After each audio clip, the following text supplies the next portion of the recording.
Hello everyone, good morning. एक बार फिर से आप सभी का क्रेजी जीके ट्रिक के डेली करंट अफेयर की सीरीज में स्वागत है। शुरू करेंगे आज का सेशन। डेली करंट अफेयर की हमारी सीरीज को हम आगे बढ़ाते हैं और यहां पर आज है 3 जनवरी, तो 3 जनवरी के सभी इंपॉर्टेंट करंट अफेयर यहां पर हम डिटेल में डिस्कस कर लेते हैं। डेली करंट अफेयर की पीडीएफ और मॉक टेस्ट दोनों ही आपके लिए क्रेजी जीके ट्रिक एप्लीकेशन पर अवेलेबल है। वहां से आप इनको कलेक्ट कीजिए, फ्री ऑफ कॉस्ट है, ले लीजिएगा। तब तक हम चलते हैं और सबसे पहला क्वेश्चन देखते हैं। आराम से एक एक फैक्ट, एक एक क्वेश्चन को नोट कीजिएगा, बहुत ही इंटरेस्टिंग है, बहुत ही इंपॉर्टेंट है। 1 जनवरी 2026 से यूरोजोन का 21वां मेंबर कौन सा देश बना है? पहले तो हमको यह समझ में आए कि यूरोजोन क्या होता है। यूरोप के ऐसे देश जो कि करेंसी के रूप में ऑफिशियली यूरो का यूज करते हैं, यूरोपीय यूनियन के मेंबर यूरो को करेंसी के रूप में यूज करते हैं। तो अभी यूरोजोन का 21वां मेंबर कंट्री बनी है 1 जनवरी 2026 से बुल्गारिया। आंसर डी हो जाएगा। यूरोपीय देश है बुल्गारिया, आपको पता होना चाहिए। 21वीं मेंबर कंट्री है जो कि यूरो को ऑफिशियली करेंसी के रूप में अपना चुकी है। 1 जनवरी से अब इसने यूरो को करेंसी के रूप में अपनाया है।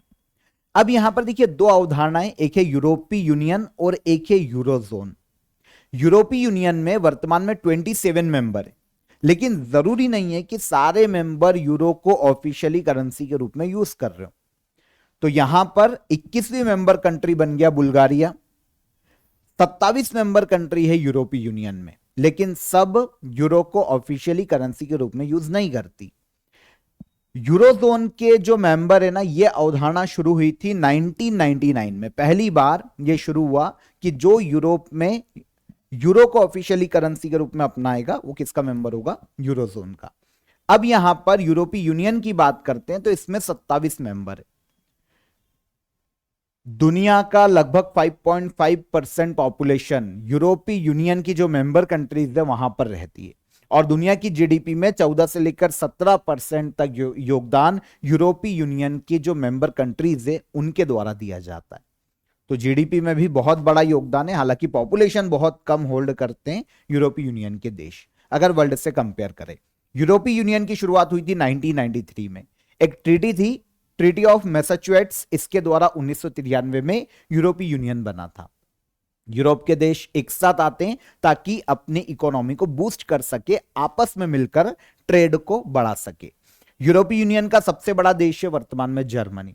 सबसे नया जुड़ने वाला जो देश था वो 2013 में था क्रोएशिया। वैसे 2020 में जो यूनाइटेड किंगडम है ना, वो यूरोपीय यूनियन से बाहर हो गया था।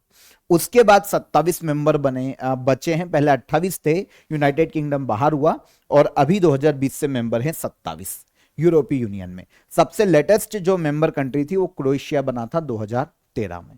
ये एक इंपॉर्टेंट फैक्ट है। तो यूरोपीय यूनियन के कितने मेंबर है जो कि यूरो को ऑफिशियली करेंसी के रूप में अपनाते हैं? 21 मेंबर। तो 21वीं मेंबर कंट्री 1 जनवरी को कौन बनी? तो यह है बुल्गारिया, यूरोपीय देश। इजी। किस देश को पीछे छोड़कर भारत विश्व का सबसे बड़ा चावल उत्पादक देश बना है? राइस प्रोडक्शन की यहां पर बात की जा रही है। आपको पता है वर्ल्ड का सबसे बड़ा चावल उत्पादक देश अभी तक चाइना था। इंडिया ने चाइना को बीट किया है और चाइना को पीछे छोड़कर अब इंडिया वर्ल्ड का सबसे बड़ा चावल उत्पादक देश बन गया है। ये जो रिपोर्ट है ये जो यूएसए है, यूएसए के डिपार्टमेंट ऑफ एग्रीकल्चर के द्वारा जारी की गई।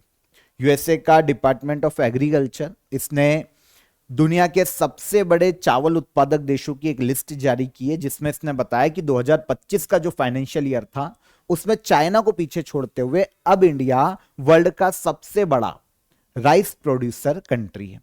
अगर हम इंडिया का राइस प्रोडक्शन देखते हैं दिसंबर 2025 तक जो रिपोर्ट आई है, तो 152 मिलियन मीट्रिक टन इंडिया का प्रोडक्शन था चावल का। चाइना से जब कंपैरिजन किया गया तो चाइना का इस साल में 2025 में चावल का उत्पादन था 146 मिलियन मीट्रिक टन। तो इस तरीके से इंडिया ने चाइना को बीट किया है, चाइना को पीछे छोड़ा है, और अब इंडिया वर्ल्ड का सबसे बड़ा चावल उत्पादक देश बना है। 10 सालों से इंडिया ने चावल की खेती के लिए काफी प्रयास किए, है ना, जैविक खेती को अपनाया है, और वर्ल्ड राइस एक्सपोर्ट में पूरे वर्ल्ड में इंडिया 40% योगदान देता है। मतलब पूरे वर्ल्ड में जितना भी चावल का निर्यात होता है उसमें 40% निर्यात इंडिया से होता है। और अब प्रोडक्शन में भी इंडिया वर्ल्ड में पहले स्थान पर आ गया है। अब यहां पर एक और क्वेश्चन आता है कि इंडिया में सबसे ज्यादा चावल का उत्पादन कौन करता है। तो इंडिया में अगर फाइनेंशियल ईयर 2024-25 को हम देखते हैं, सॉरी, राइस प्रोडक्शन 2025 का जो पूरे साल में हुआ है और 2026 के अभी तक अगर हम कंपेयर करते हैं, ये डिपार्टमेंट ऑफ एग्रीकल्चर और फार्मर वेलफेयर की रिपोर्ट है, गवर्नमेंट ऑफ इंडिया की ऑफिशियल साइट से लिए। ठीक है, तो यूपी सबसे बड़ा चावल उत्पादक राज्य है इंडिया में 2025-26 में। अगर आप सर्च करेंगे तो पश्चिम बंगाल मेंशन होता है अधिकतर जगह पे। ऑन एवरेज पश्चिम बंगाल सबसे ज्यादा चावल का प्रोडक्शन करता है, लेकिन 2025-26 के फाइनेंशियल ईयर में उत्तर प्रदेश ने सबसे ज्यादा चावल का उत्पादन किया है। जितना भी राइस प्रोडक्शन हुआ इंडिया में उसमें से 15.59% चावल का उत्पादन किया है यूपी ने। सेकेंड नंबर पर आता है पंजाब 10.98% के साथ, और थर्ड नंबर पर है वेस्ट बंगाल 9.52% के साथ। तो यहां पर ऑफिशियली मैंने गवर्नमेंट ऑफ इंडिया की साइट का आपको स्क्रीनशॉट दे दिया है, तो कंफ्यूज मत होना। अभी 2025-26 के फाइनेंशियल ईयर में सबसे ज्यादा चावल का प्रोडक्शन किसने किया? उत्तर प्रदेश राज्य चावल उत्पादन में पहले स्थान पर रहा है। ठीक है, इंडिया से अगर हम कंपेयर करते हैं सबसे बड़े चावल उत्पादक राज्यों में। USA department of agriculture, USA का एग्रीकल्चर के लिए काम करने वाला एक डिपार्टमेंट है गवर्नमेंट का, जो कि फार्मिंग, फूड और ग्रामीण इलाकों में एग्रीकल्चर को बढ़ावा देने के लिए काम करता है। यह काफी सारी डेटा और रिपोर्ट्स भी जारी करता है एग्रीकल्चर पर। तो जो राइस प्रोडक्शन की रिपोर्ट आई है वो भी इसी ने जारी की है, जिसमें इंडिया पहले नंबर पर है, चाइना दूसरे नंबर पर। इस डिपार्टमेंट की स्थापना यूएसए में 1862 में हुई थी और इसका हेडक्वार्टर यूएसए के वॉशिंगटन डीसी में देखने को मिलता है। आगे चलेंगे। किस देश ने अमेजन वर्षावन में पाई जाने वाली डंक रहित मधुमक्खियों को कानूनी अधिकार दिए हैं? वर्ल्ड में पहली बार ऐसा हो रहा है कि किसी कीट की प्रजाति को कानूनी अधिकार दिए गए। इससे पहले हमने देखा है कि न्यूजीलैंड में पर्वत को कानूनी अधिकार दे दिया गया, किसी नदी को दे दिया गया, फॉरेस्ट एरिया को दे दिया गया, लेकिन पहली बार वर्ल्ड में यह चीज देखी गई कि किसी कीट की प्रजाति को लीगल राइट दिए गए। जैसे हमारे पास लीगल राइट होते हैं जीने के, वैसे इस कीट की प्रजाति को दिए गए हैं। अमेजन रेन फॉरेस्ट में एक डंक रहित मधुमक्खी की प्रजाति पाई जाती है, इसे पेरू ने ऑफिशियली कानूनी अधिकार दिए हैं। पेरू की कुछ जो म्युनिसिपैलिटीज है अलग अलग क्षेत्रों की, वहां पर यह कानूनी अधिकार एक मधुमक्खी की प्रजाति को दिए गए जो कि अमेजन रेन फॉरेस्ट में पाई जाती है। तो यह करने वाला वर्ल्ड का पहला देश बना है पेरू। समझ में आया? तो दुनिया के पहले ऐसे कीट बन गई है ये मधुमक्खी, जो कि अमेजन के जंगलों में पाई जाती है, जिसे कानूनी अधिकार प्राप्त हुए हैं, जीवन जीने की सुरक्षा प्राप्त हुई है। अमेजन रेन फॉरेस्ट का जो पेरू वाला हिस्सा है वहां पर यह मधुमक्खियां बहुत पाई जाती है, और ये इंपॉर्टेंट इसलिए है क्योंकि अमेजन के वर्षा वनों में बायोडाइवर्सिटी के लिए मधुमक्खियां बहुत ही इंपॉर्टेंट है ये वाली। तो अब इनके अस्तित्व को बचाए रखने का इनको अधिकार मिल गया है। अगर इन पर कोई भी अत्याचार करता है, कोई भी मार डालता है, जैसे ना मधुमक्खी के छत्ते जला दिए जाते हैं, तो अगर ऐसा कोई भी करता है तो उस पर केस हो सकता है ना, उस पर मधुमक्खियां केस कर सकती है, और फिर उनकी तरफ से कोई एक पर्सन लीगल केस कर सकता है जिसने भी इनको नुकसान पहुंचाया। स्वस्थ आबादी बनाए रखने का इनको अधिकार है। इसके अलावा प्रदूषण मुक्त और एक अच्छा इनको आवास मिल सके, इनका इसके पास अधिकार आ जाता है। प्राकृतिक वातावरण में फलने फूलने का अधिकार मिल जाता है। जितने भी लीगल राइट्स होते हैं ये सब इन मधुमक्खियों के पास होंगे, जैसे हमारे पास होते हैं। जीने की जो स्वतंत्रता होती है ना, अब इन मधुमक्खियों की प्रजाति के पास ये दी गई है। किस देश के द्वारा? तो ये पेरू के द्वारा दी गई है। तो ये डंक रहित मधुमक्खी की प्रजाति है, मेलीपोनिनी के नाम से इनको पुकारा जाता है अमेजन के रेन फॉरेस्ट में। अब ये इंपॉर्टेंट इसलिए है क्योंकि अर्थ की सबसे पुरानी स्पीशीज में से एक है। जब से पृथ्वी बनी है सबसे पुरानी स्पीशीज, अगर इनका अस्तित्व देखें ना तो 80 मिलियन वर्षों से अस्तित्व में। और अमेजन के वर्षा वनों में ये जो प्लांट के परागण है इनको फैलाने के लिए जिम्मेदार है। जो ट्रीज और प्लांट के परागण होते हैं उनको फैलाने के लिए जिम्मेदार है, जिससे अमेजन का रेन फॉरेस्ट बना है। तो ये बहुत इंपॉर्टेंट हो जाती है वहां की बायोडायवर्सिटी के लिए। डंक होते हैं इनमें, छोटे होते हैं तो दिखाई नहीं देते, इसलिए इन्हें डंक रहित प्रजाति कहा जाता है। 500 ऐसी स्पीशीज पूरे वर्ल्ड में देखने को मिलती है मधुमक्खियों की, इनमें से 170 से ज्यादा तो केवल पेरू के अमेजन के वर्षा वनों में ही पाई जाती। तो इसीलिए अब इनको लीगल राइट दिया गया है पेरू की गवर्नमेंट के द्वारा। इंटरेस्टिंग क्वेश्चन था और बहुत ही इंटरेस्टिंग न्यूज है ना। अब एक कीट की प्रजाति को यह अधिकार होगा। वैसे जैसा मैंने आपको बताया, न्यूजीलैंड ऐसा देश है वर्ल्ड का जिसने अपने यहां पर बहने वाली नदी को पहले लीगल राइट दिए थे, वर्ल्ड का पहला ऐसा देश था। फिर एक फॉरेस्ट को इसने लीगल राइट दिए, फिर एक फॉरेस्ट एरिया को लीगल राइट दिया, और फिर एक माउंटेन को भी इसने लीगल राइट दिए थे। किसने? न्यूजीलैंड। तो ये करने वाला वर्ल्ड का पहला देश न्यूजीलैंड ही है। न्यूजीलैंड में माउंट तारानाकी नाम का एक पर्वत है, इसे इसने लीगल पर्सन का अधिकार दिया था। इसके अलावा एक टी उरीवेरा एक जंगल का एरिया है, फॉरेस्ट एरिया, इसे 2014 में न्यूजीलैंड ने कानूनी अधिकार दिए थे। और 2017 में अपने यहां पर बहने वाली वांगानुई रिवर को भी न्यूजीलैंड ने एक लीगल पर्सन घोषित किया था। मतलब इनके भी अधिकार होंगे जीने के, जैसे एक आम आदमी के होते हैं। तो ऐसा करने वाला वर्ल्ड का पहला देश न्यूजीलैंड था। और मधुमक्खी को अधिकार देने वाला वर्ल्ड का पहला देश कौन बना? तो यह बना Peru. Offer of the day आप सभी को बता देता हूं। आप सभी के लिए मंथली करंट अफेयर का पैकेज यहां पर अवेलेबल है। हर मंथ की करंट अफेयर की ई बुक आपको मिल जाएगी। ओके, पूरी डिटेल्ड ई बुक है, कंप्लीट एनालिसिस आपको करंट अफेयर का यहां पर मिल जाएगा। 12 मंथ की करंट अफेयर की ई बुक है, आप इसे ज्वाइन कर सकते हैं काफी अफोर्डेबल प्राइस में। डिस्क्रिप्शन में मैं आपको इसकी लिंक दे दूंगा, वहां से आप इसे डायरेक्ट अवेल कीजिएगा। देखिए क्या होता है कि स्टूडेंट एग्जाम के लास्ट मोमेंट पर अलग अलग जगह पर करंट अफेयर को जाकर ढूंढते हैं, तो इससे अच्छा है कि हर मंथ का करंट अफेयर आपको इस पैकेज में ही मिल जाएगा। डायरेक्ट पढ़िए, टॉपिक वाइज दिया गया है, कंप्लीट एनालिसिस के साथ दिया गया है, ई बुक फॉर्म में है, तो आप इसे इजीली पढ़ पाएंगे। डिस्क्रिप्शन में लिंक है, वहां से आप इसे डायरेक्ट ज्वाइन कीजिए, अवेल कीजिए। तब तक हम चलते हैं हमारे अगले क्वेश्चन पर। भारतीय महिला हॉकी टीम का मुख्य कोच किसे नियुक्त किया गया है? इंडियन विमेंस हॉकी टीम, इसके मुख्य कोच बनाए गए हैं सजोर्ड मौरिजाने। तो सजोर्ड मौरिजाने भारतीय महिला हॉकी टीम के नए मुख्य कोच बनाए गए। और यहां पर इंपॉर्टेंट इसलिए हैं क्योंकि ये दूसरी बार इंडियन विमेंस हॉकी टीम के कोच बने। मूल रूप से आपको नाम से समझ में आ जाएगा कि ये इंडियन नहीं है, ये आते हैं नीदरलैंड से।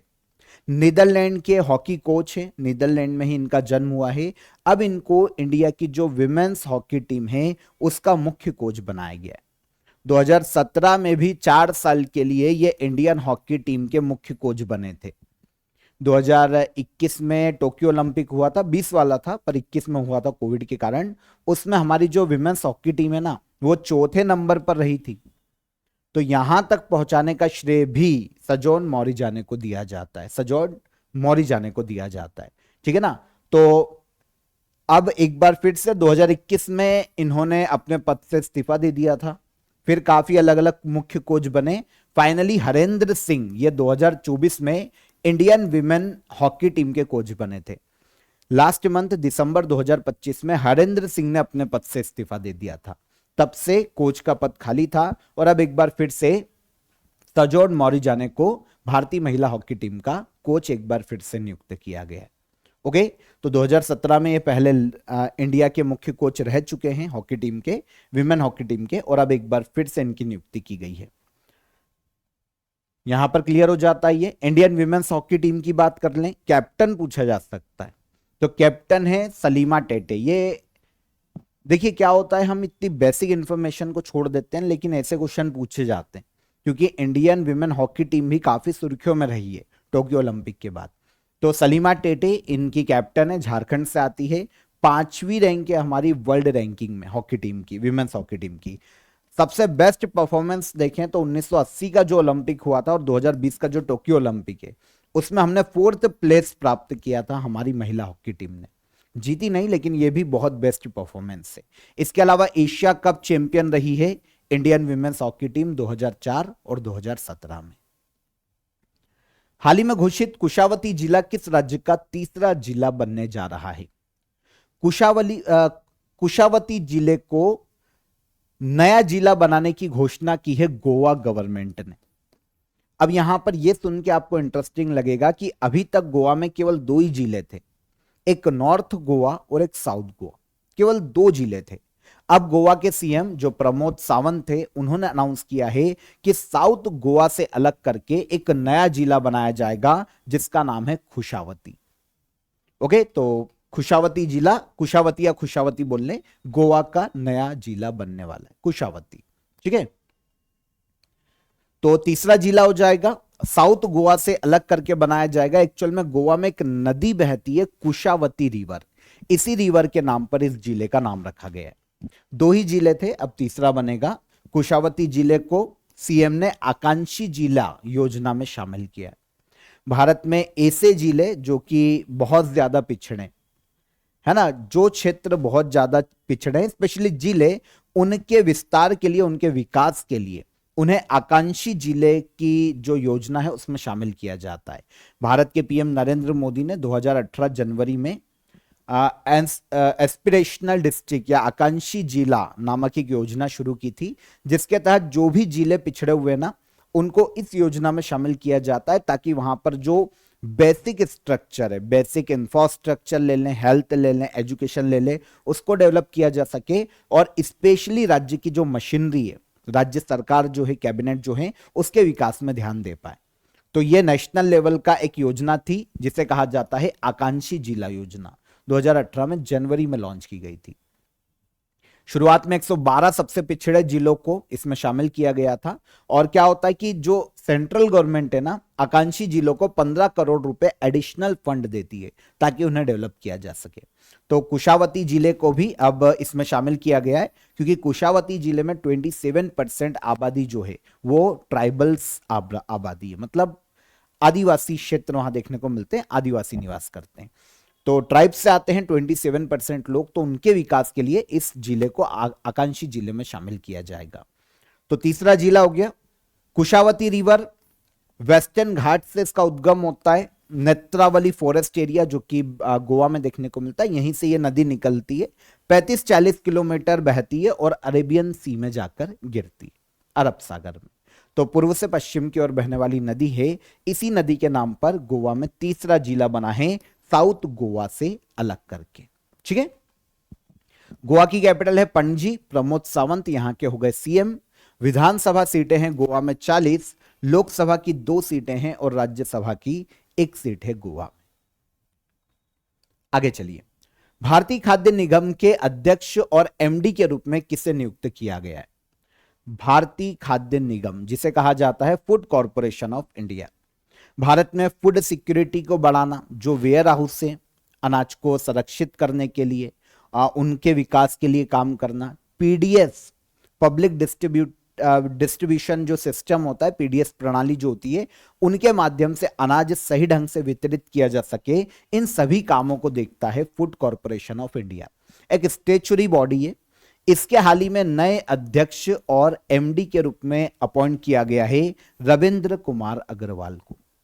फूड कॉरपोरेशन ऑफ इंडिया के नए अध्यक्ष और एमडी रविंद्र कुमार अग्रवाल। अभी तक आशुतोष अग्निहोत्री इस पद पर थे, इनको रिप्लेस किया है रविंद्र कुमार अग्रवाल ने।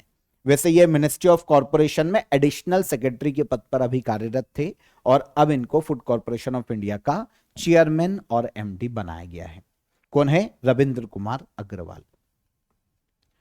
वैसे आपको पता होना चाहिए कि ये जो नियुक्ति होती है, सेंट्रल की जो स्टेचुरी बॉडी है, वहां पर अध्यक्ष के रूप में जो नियुक्ति है वो सेंट्रल की कैबिनेट कमेटी के द्वारा किया जाता है। और कैबिनेट कमेटी जो होती है ना, उसके अध्यक्ष हमेशा पीएम होते हैं। तो वर्तमान में नरेंद्र मोदी। कैबिनेट कमेटी की शुरुआत की गई थी इंडिया में 26 जनवरी 1950 को, जब से हमारा संविधान लागू हुआ है, और इसकी हेडक्वार्टर देखने को मिलती है नई दिल्ली में। ठीक है, भारत में अपॉइंटमेंट्स और ट्रांसफर के लिए मंजूरी देने वाली संस्था है और इसी के आधार पर किसी पद पर किसी व्यक्ति की नियुक्ति की जाती है। फूड कॉरपोरेशन ऑफ इंडिया के बारे में आपको पता चल गया कि इसका काम क्या है ना। भारत में पीडीएस के माध्यम से गरीबों तक फूड या खाद्यान्न पहुंचाना, यह काम फूड कॉरपोरेशन ऑफ इंडिया करता है। इसकी स्थापना 1965 में की गई थी, क्योंकि स्टेचुरी बॉडी है तो फूड कॉर्पोरेशन एक्ट 1964 के तहत यह स्थापित किया गया। स्थापना 1965 में हुई थी। Ministry of consumer affair, food and public distribution के अंतर्गत एफसीआई काम करता है और हेडक्वार्टर देखने को मिलता है नई दिल्ली में। आगे चलें। 8वां राज्य वेतन आयोग गठित करने वाला भारत का पहला राज्य कौन सा बना है? 8वां स्टेट वेतन आयोग या फिर सैलरी कमीशन या पे कमीशन हम इसको बोल लें, तो 8वां स्टेट पे कमीशन को गठित करने वाला भारत का पहला राज्य बना है असम राज्य। सेंट्रल गवर्नमेंट के द्वारा 8th सेंट्रल पे कमीशन को मंजूरी दी गई थी अभी लास्ट ईयर, है ना, अक्टूबर नवंबर मंथ में। अब असम भारत का पहला ऐसा राज्य बना है जिसने अपने राज्य के लिए 8th स्टेट पे कमीशन को मंजूरी दी है और इसका अध्यक्ष बनाया गया है असम के फॉर्मर मुख्य सचिव सुभाष दास को। तो सुभाष दास 8वें वेतन आयोग जो कि स्टेट का है असम का, इसके मुख्य अध्यक्ष नियुक्त किए गए। अभी इसका गठन किया गया, ये बहुत जल्दी अपनी रिपोर्ट बनाकर राज्य सरकार को सौंपेगा और इनकी रिपोर्ट के आधार पर राज्य में 8th स्टेट पे कमीशन को लागू किया जाएगा। तो 8th स्टेट पे कमीशन को गठित करने वाला पहला राज्य कौन? तो ये हो जाएगा असम। अच्छा, हम सेंट्रल पे कमीशन की भी बात कर लेते हैं। आपको पता है 8वां सेंट्रल पे कमीशन, केंद्रीय वेतन आयोग, इसके गठन को केंद्र सरकार ने मंजूरी दी थी। 18 महीने में इसे अपनी रिपोर्ट केंद्र सरकार को देना है, क्योंकि आपको पता होना चाहिए 1 जनवरी 2026 में 7th पे कमीशन की जो अवधि है वो समाप्त हो रही। तो सुप्रीम कोर्ट के जो जज हैं रंजना प्रकाश देसाई, इनको अध्यक्ष बनाया गया था 8th सेंट्रल पे कमीशन का। 8वें केंद्रीय वेतन आयोग के अध्यक्ष से क्वेश्चन आ सकता है, तो ये कौन है? रंजना प्रकाश देसाई। 18 महीने में ये अपनी रिपोर्ट केंद्र सरकार को सौंपेगी। 2 अदर मेंबर भी इस कमेटी में अपॉइंट किए गए हैं। आपको पता होना चाहिए कि सेंट्रल पे कमीशन की जब हम बात करते हैं, केंद्रीय वेतन आयोग, तो क्या होता है, राज्य के, अगर हम सेंट्रल की बात कर रहे हैं तो देश के सेंट्रल गवर्नमेंट एम्प्लॉइज और पेंशनर की सैलरी अलायंसेस, है ना, और जो पेंशन होती है इनको रिव्यू करती है और सुझाव देती है केंद्र सरकार को कि कितना बढ़ाया जाना चाहिए, क्योंकि महंगाई बढ़ रही है। तो इन सभी से रिलेटेड केंद्र सरकार को सिफारिशें देने का काम होता है सेंट्रल पे कमीशन का। सबसे पहली बार 1946 में इंडिया में सेंट्रल पे कमीशन की स्थापना की गई थी और पहली बार अध्यक्ष कौन थे? श्रीनिवास वरदाचारी। 7th पे कमीशन जो सेंट्रल का था लास्ट, उसके अध्यक्ष थे अशोक कुमार माथुर। और अभी जो 8th सेंट्रल पे कमीशन है उसके अध्यक्ष कौन है? तो यह है जस्टिस रंजना प्रकाश देसाई। याद रखिएगा, यह पूछी जा सकती है। आगे आ जाएं। हाल ही में आए शीतकालीन तूफान जिसका नाम है एज्रा ने किस देश को प्रभावित किया है?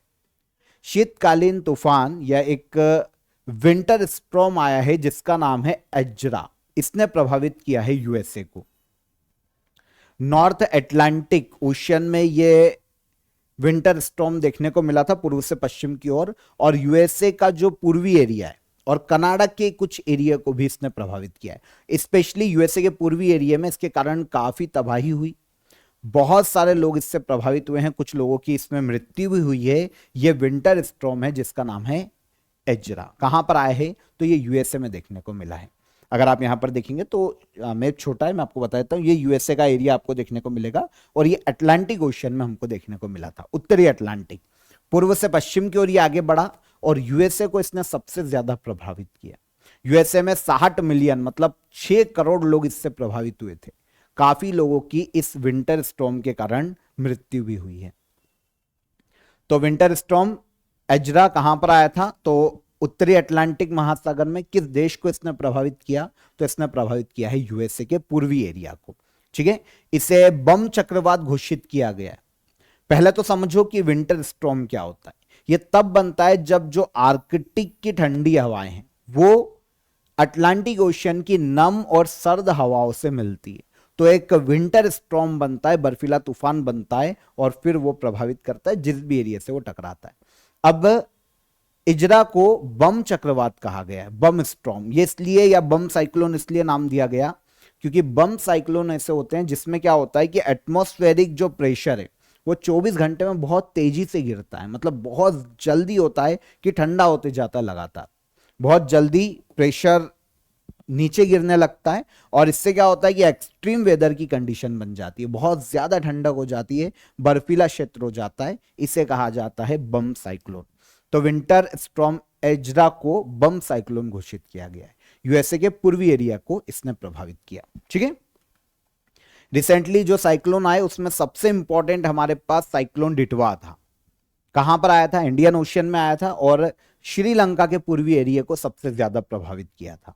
बंगाल की खाड़ी के जो पूर्वी क्षेत्र, बंगाल की खाड़ी का जो एरिया है, मतलब अगर हम इंडिया को डाइवर्ट करें, डिवाइड करें दो पार्ट में, तो पश्चिम अरब सागर, पूर्व का जो इंडिया के दक्षिण पूर्व में आता है बंगाल की खाड़ी, तो बंगाल की खाड़ी में ये दक्षिण से उत्तर की ओर आगे बढ़ा था। तो श्रीलंका के पूर्वी तटों को इसने प्रभावित किया। इंडियन ओशियन में आया था साइक्लोन डिटवा। इस साइक्लोन के कारण श्रीलंका को जो नुकसान हुआ है, श्रीलंका की मदद के लिए हमने एक ऑपरेशन चलाया था जिसका नाम है ऑपरेशन सागर बंधु। दिसंबर मंथ की बात है, तो याद रखिएगा। फिर एक साइक्लोन मोथा, ये एग्जाम में पूछा गया था, बे ऑफ बंगाल में आया था। भारत में तमिलनाडु, आंध्र प्रदेश इससे प्रभावित हुए थे। एक है हरिकेन मेलिसा, ये कैरिबियन सी में आया था। हरिकेन एरिन अटलांटिक ओशन में आया था। टाइफून पोडुल ये आया था साउथ चाइना सी में। टाइफून कोमे वेस्ट पैसिफिक ओशियन में आया था। साइक्लोन रेमल ये बे ऑफ बंगाल में आया था। साइक्लोन आसना अरेबियन सी में आया था लास्ट ईयर, और साइक्लोन दाना ये आया था बे ऑफ बंगाल में। तो ये अदर साइक्लोन है जिनको आप याद रखिएगा, लास्ट ईयर ये हमें देखने को मिले, और प्लेस कहां पर है वो मेंशन कर दिया, कौन से ओशियन में आया। जल्लीकट्टू उत्सव 2026 का आयोजन भारत के किस राज्य में किया जा रहा है? बहुत ही इंपॉर्टेंट है, बहुत ही सुर्खियों में रहता है, बहुत ही कंट्रोवर्सी में रहता है। जल्लीकट्टू फेस्टिवल यह मनाया जाता है भारत के तमिलनाडु राज्य में। और किस फेस्टिवल पर मनाया जाता है यह भी क्वेश्चन आ सकता है, तो यह मनाया जाता है पोंगल के समय। तो तमिलनाडु में जल्लीकट्टू उत्सव 3 जनवरी से आज फिर से शुरू हो रहा है। हर साल आयोजित किया जाता है ये पोंगल के त्योहार के समय। पोंगल जो है ना फेस्टिवल, एक हार्वेस्ट फेस्टिवल है, एक फसल उत्सव के रूप में इसे मनाया जाता है तमिलनाडु में। और ये जो उत्सव है ना, ये इंसान और नेचर के बीच में कनेक्शन को बताने के लिए हर साल आयोजित किया जाता है। जो कनेक्शन है इंसानों का, जानवरों का, नेचर का, उसके बीच में यह त्योहार मनाया जाता है रिलेशन के रूप में। तो पोंगल त्योहार है ये। पोंगल त्योहार का मट्टू पोंगल का जो दिन होता है ना, उस दिन आयोजित किया जाता है जल्लीकट्टू त्योहार को। जल्लीकट्टू एक्चुअल में क्या होता है कि तमिलनाडु का 2000 साल से पुराना एक ट्रेडिशन है, एक परंपरागत ये बेलों की दौड़ है। इसमें क्या होता है कि बेलों को नियंत्रित करते हैं लोग। बेलों को भीड़ में छोड़ा जाता है। जो बेल होते हैं, क्योंकि भीड़ में छोड़ा जाएगा तो बहुत ज्यादा उग्र हो जाएंगे, तो फिर उनको कंट्रोल किया जाता है भीड़ के द्वारा, लोगों के द्वारा। जो भी उसमें वीर होगा, ऐसा प्राचीन काल से चलता आ रहा है कि जो भी वीर होगा वो उस बेल को कंट्रोल करेगा। तो इस तरीके से ये प्रथा चलती आ रही है। काफी लोग इसमें घायल भी होते हैं, ऑब्वियस सी बात है। जब बैल भीड़ में भागेगा तो काफी लोग उसमें इंजर्ड होंगे। तो इस तरीके से सुप्रीम कोर्ट ने 2014 में इसे इलीगल घोषित कर दिया था, लेकिन क्योंकि रिलीजियन फेस्टिवल है तो ये लगातार चलता रहा। आगे हम बात करेंगे। तो जल्लीकट्टू 2000 साल पुराना एक त्योहार है जो कि प्राचीन तमिल संस्कृति से संबंधित है। तमिलनाडु के समुदाय के द्वारा यह हर साल मनाया जाता है। ट्रेडिशनल गेम माना जाता है जल्लीकट्टू को। पोंगल के मट्टू पोंगल के दिन यह आयोजित किया जाता है तमिलनाडु के थच्चन कुरिची गांव में। यहीं से इसकी उत्पत्ति मानी जाती है जल्लीकट्टू की। खेल का नाम जो है ना जल्लीकट्टू, अगर हम तमिल से हिंदी ट्रांसलेट करें तो जल्ली का मतलब होता है सिक्के और कट्टू का मतलब होता है बंधा हुआ। प्राचीन काल में क्या होता है, जो बैल का कुबड़ होता था ना, ऊपर का जो उनका कंधा होता था, उस पर सिक्के बांध दिए जाते थे। और लोग क्या करते थे कि वो बैल को कंट्रोल करते थे और वो सिक्के को वहां से लेने का प्रयास करते थे। तभी से इसका नाम पड़ा है जल्लीकट्टू। 2014 में सुप्रीम कोर्ट ने इस पर प्रतिबंध लगाया था। बाद में तमिलनाडु सरकार ने, जो स्थानीय लोग हैं उनके विरोध के कारण, तमिलनाडु एनिमल प्रोटेक्शन एक्ट 2017 पास किया और इसमें जो जल्लीकट्टू है उसको भी ऑफिशियली मान्यता दे दी गई। 2023 में सुप्रीम कोर्ट ने भी ये जो स्टे था या फिर ये जो रोक थी वो हटा दी थी कि चलो ठीक है करते रहो, रिलीजन फेस्टिवल है तो ठीक है। तो पोंगल की यहां पर बात कर लेते हैं। दक्षिण भारत का एक फसल उत्सव है। पोंगल का दूसरा दिन मट्टू पोंगल कहलाता है और इसी दिन जल्लीकट्टू आयोजित किया जाता है तमिलनाडु राज्य में। Okay, last question. इसरो ने लघु उपग्रह प्रक्षेपण यान के उन्नत SS-3 चरण का सफल स्टैटिक ग्राउंड टेस्ट कहां पर किया है? तो इसरो के द्वारा एक टेस्ट किया गया है भारत में, ठीक है, जिसका नाम है स्मॉल सैटेलाइट लॉन्च व्हीकल। इसका एक एडवांस्ड SS-3 स्टेज है। इसका सफल ग्राउंड परीक्षण किया गया है श्रीहरिकोटा पर सतीश धवन अंतरिक्ष केंद्र पर। कहां पर है? यह आता है श्रीहरिकोटा द्वीप पर, आंध्र प्रदेश में। तो आंध्र प्रदेश के सतीश धवन स्पेस सेंटर पर यह परीक्षण किया गया है इसरो के द्वारा। है क्या परीक्षण? समझिए, देखिए यह जो परीक्षण है ना, छोटे रॉकेट का एक परीक्षण है ना, जिसे कहा जाता है स्मॉल सैटेलाइट लॉन्च व्हीकल। छोटे जो लॉन्च व्हीकल है, जो रॉकेट है, उनका यहां पर उसके थर्ड स्टेज का ग्राउंड टेस्ट किया गया है, जो कि सफल रहा है। इससे होगा ये कि आने वाले समय में जो मिशन है ना, उसमें अपग्रेडेड इंजन का इस्तेमाल होगा। ये जो नए इंजन बनाए गए हैं ना रॉकेट के, ये बहुत ज्यादा हल्के हैं और इससे ये होगा कि वजन कम है, क्योंकि स्मॉल सैटेलाइट लॉन्च व्हीकल है, इसमें वजन कम है। जब इनका खुद का वजन कम है तो ये पेलोड बहुत ज्यादा ले जा पाएंगे, मतलब अपनी इनका खुद का वजन कम है तो ये दूसरी जो हमें चीज भेजना है, सैटेलाइट भेजना है, वो ज्यादा हेवी सैटेलाइट को ये अंतरिक्ष में ले जा पाएंगे। ठीक है, तो इसको जो हिस्सा है ना रॉकेट का, जो इंजन अपग्रेडेड, इसे बनाने के लिए कार्बन एपॉक्सी कंपोजिट का उपयोग किया गया है। ये क्या होता है कि आयरन और अदर मेटल से बहुत ज्यादा हल्का है और मजबूत भी है। इसे बनाने में दो चीजों की जरूरत पड़ी है। कार्बन एपॉक्सी कंपोजिट की बात करते हैं तो एडवांस मटेरियल है, जो कि कार्बन फाइबर और एपॉक्सी रेजिन के द्वारा बनाया गया है। तो कार्बन फाइबर ये छोटे पतले धागे जैसे मजबूत रेशे होते हैं, और एपॉक्सी रेजिन की बात करें तो एक गोंद की तरह होता है, जो कि चिपका के रखता है, जोड़कर रखता है, पत्थर जैसा सख्त बनाकर रखता है। तो इस तरीके से बहुत हल्की चीजों का, मटेरियल का यूज करके इसे बनाया गया है। तो ये अब आने वाले समय में 90 किलोग्राम ज्यादा वजन के सैटेलाइट को अंतरिक्ष में ले जा पाएगा। तो इसका सफल परीक्षण कहां पर हुआ है? SSLV के थर्ड स्टेज का सफल परीक्षण किया गया सतीश धवन स्पेस सेंटर पर। कहां पर है? श्रीहरिकोटा, आंध्र प्रदेश। ठीक है, यह समझ में आई गया कि स्मॉल सैटेलाइट लॉन्च व्हीकल क्या होते हैं। छोटे सैटेलाइट रॉकेट होते हैं, लॉन्च व्हीकल है या रॉकेट है, जो कि उपग्रहों को लो अर्थ ऑर्बिट में ले जाकर स्थापित करते हैं। इसरो भारत की नेशनल स्पेस एजेंसी है। 1969 में स्थापना, 15 अगस्त को, तो 15 अगस्त को स्थापना दिवस मनाया जाता है इसरो का। ठीक है, यह डिपार्टमेंट ऑफ स्पेस के अंतर्गत कार्य करता है। हेडक्वार्टर कर्नाटका के बेंगलुरु में है इसरो का, और वी नारायणन इसरो के चेयरमैन के पद पर है। याद रहेगा। तो यहां पर 3 जनवरी के हमारे सभी करंट अफेयर हो जाते हैं, डिटेल में हमने डिस्कस किए। अब लास्ट डे के करंट अफेयर को रिवाइज कर लेते हैं। चलिए, हाल ही में मामाडी डोम्बोया को किस देश का राष्ट्रपति चुना गया है? तो ये राष्ट्रपति बने हैं गिनी देश के। विमेंस T20 इंटरनेशनल क्रिकेट में सबसे ज्यादा विकेट लेने वाली गेंदबाज कौन बनी है? तो यह बनी है कौन? दीप्ति शर्मा। भारत ऑस्ट्रेलिया के मध्य भारत ऑस्ट्रेलिया आर्थिक सहयोग और व्यापार समझौते के तहत पूरी तरह शुल्क मुक्त व्यापार कब से लागू हुआ है? तो यह लागू हुआ है 1 जनवरी 2026 से। रूस ने किस देश में परमाणु क्षमता से लैस ऑरेस्निक मिसाइल प्रणाली को तैनात किया है? तो यह प्रणाली तैनात की गई है कहां पर? तो यह बेलारूस में तैनात की गई। 1 जनवरी 2026 को DRDO का कौन सा स्थापना दिवस मनाया गया?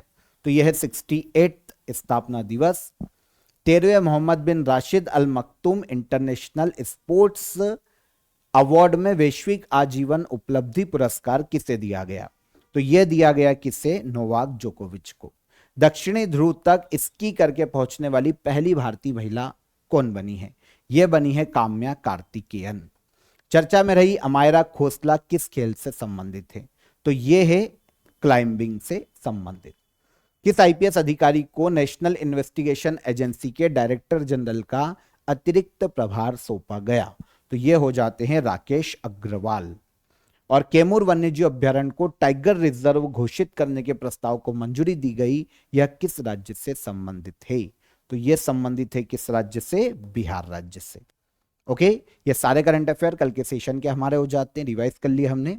अब क्वेश्चन ऑफ द डे का यहां पर मैं आपको आंसर बता देता हूं। एलआईसी का नया एमडी नियुक्त किया गया था रामकृष्ण चंदर को।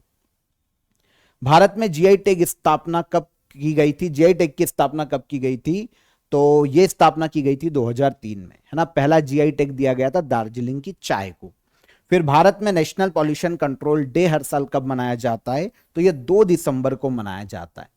2-3 दिसंबर 1984 को क्या हुआ था? भोपाल गैस त्रासदी, है ना, ये दिसंबर मंथ है, भोपाल गैस त्रासदी। तो भोपाल गैस त्रासदी की याद में मनाया जाता है 2 दिसंबर को नेशनल पॉल्यूशन कंट्रोल डे। ये तीनों क्वेश्चन के हमारे आंसर हो गए। अब आज के question of the day, Bharat की वन एयरपोर्ट वन प्रोडक्ट पहल कहां पर लॉन्च की गई? भारतीय खिलाड़ी दिव्या देशमुख किस खेल से संबंधित है? और भारत की 94th रामसर साइट कौन सी बनी है? तीनों क्वेश्चन इंपॉर्टेंट है, कमेंट में आंसर कीजिएगा।